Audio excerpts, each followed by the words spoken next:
Tiga pejabat Israel memprotes keinginan Perdana Menteri Benjamin Netanyahu soal mengambil alih Gaza sepenuhnya. Menurut Komandan Perang Militer Israel, keinginan Netanyahu yang ingin memperluas operasi militernya di Gaza tidak lazim dilakukan. Kepala Staf IDF Eyal Zamir salah satu pejabat yang menentang keinginan Netanyahu untuk mengambil alih Gaza. Mereka disebut berdebat panas dalam pertemuan 3 jam pada Selasa 6 Agustus lalu. Dalam pertemuan itu, Zamir memperingatkan Netanyahu jika mengendalikan sisa wilayah Gaza bisa menyebabkan kehadiran IDF yang berkepanjangan di wilayah yang ditinggalkannya 20 tahun lalu.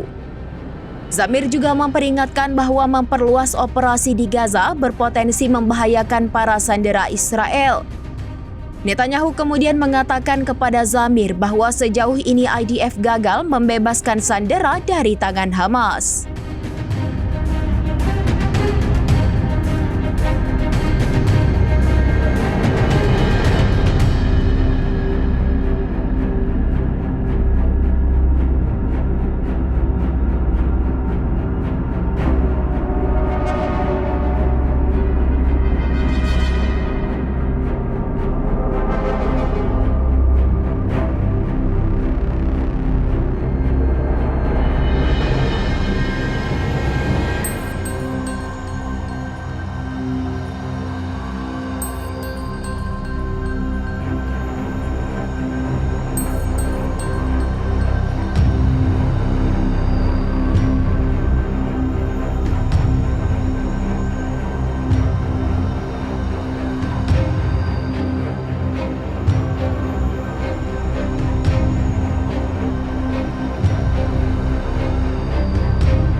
Download Tribun X sekarang, menghadirkan lokal menjadi Indonesia.